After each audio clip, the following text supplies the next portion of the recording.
بسم اللہ الرحمن الرحیم۔ السلام علیکم۔ قدیم زمانے میں سیب کا ایک بڑا درخت تھا۔ اس درخت کے قریب ہی ایک چھوٹا لڑکا رہتا تھا۔ اس لڑکے کو روزانہ اس درخت کے پاس آنا اور کھیلنا اچھا لگتا تھا۔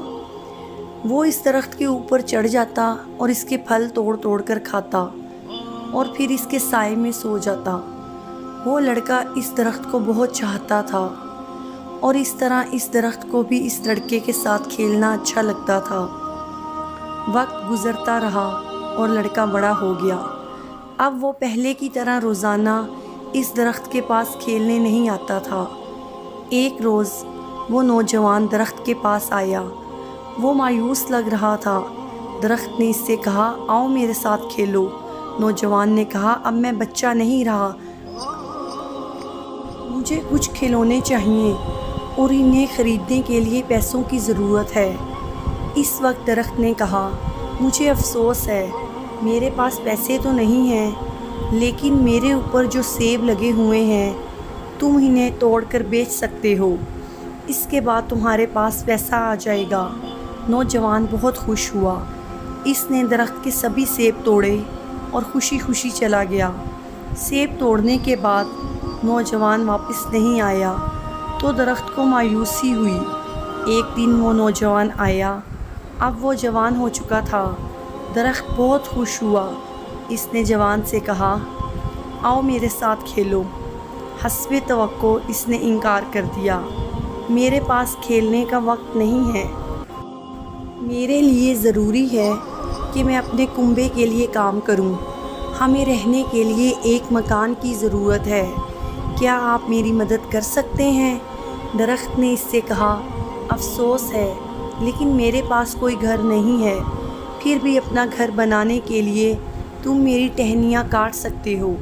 اس آدمی نے درخت کی ساری ٹہنیاں کاٹ لی اور خوشی خوشی چلا گیا۔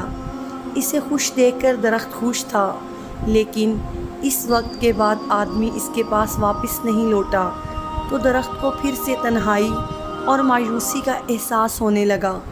ایک دن پھر جب دھوپ نکلی ہوئی تھی اور گرمی کافی زیادہ تھی، وہ شخص آیا۔ اسے دیکھ کر درخت خوش ہو گیا اور حسب عادت اس سے کہا، آؤ میرے ساتھ کھیلو۔ آدمی نے کہا، میں بڑا ہو گیا ہوں اور چاہتا ہوں کہ سمندر میں سفر کروں تاکہ خوشحال ہو جاؤں، کیا آپ مجھے ایک کشتی دے سکتے ہو؟ درخت نے کہا، میرے تنے سے اپنی کشتی بنا لو، اس سے تم دور تک سفر کر لو گے اور خوشحال ہو جاؤ گے۔ آدمی نے کشتی بنانے کے لیے درخت کاٹنا اور سمندری سفر کے لیے نکل پڑا اور کافی زمانے تک نہیں لوٹا۔ سالوں بعد وہ شخص پھر آیا۔ درخت نے اس سے کہا، اے میرے بیٹے، مجھے افسوس ہے لیکن میرے پاس اب کچھ بھی نہیں بچا ہے جو میں تمہیں دے سکوں، تمہارے لیے ایک سیب بھی نہیں بچا ہے۔ زندگی بھر کام کر کر کے میں تھک چکا ہوں۔ پرانے درخت کی جڑ ٹیک لگانے اور آرام کرنے کے لیے سب سے بہتر جگہ ہے۔ تب درخت نے اس سے کہا، آؤ میرے پاس بیٹھو اور آرام کرو۔ آدمی بیٹھ گیا۔ درخت خوش تھا اور اس کی آنکھوں سے آنسو جاری تھے۔ وہ بچہ آپ خود ہیں اور سیب کا وہ درخت جو آپ کے والدین ہیں۔ درخت والدین کی طرح ہے۔ جب ہم بچے ہوتے ہیں تو ہمیں ان کے ساتھ کھیلنا اچھا لگتا ہے، اور جب ہم بڑے ہو جاتے ہیں تو ہم انہیں چھوڑ کر چلے جاتے ہیں۔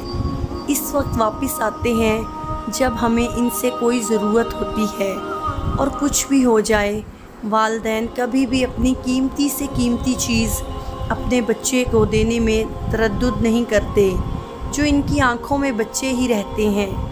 اگر آپ کو میری سٹوری پسند آئی ہو، پلیز میرے چینل کو سبسکرائب کریں اور بیل آئیکن کے بٹن کو دبانا مت بھولیں تاکہ آنے والی سٹوری کا نوٹیفیکیشن آپ تک پہنچ سکے۔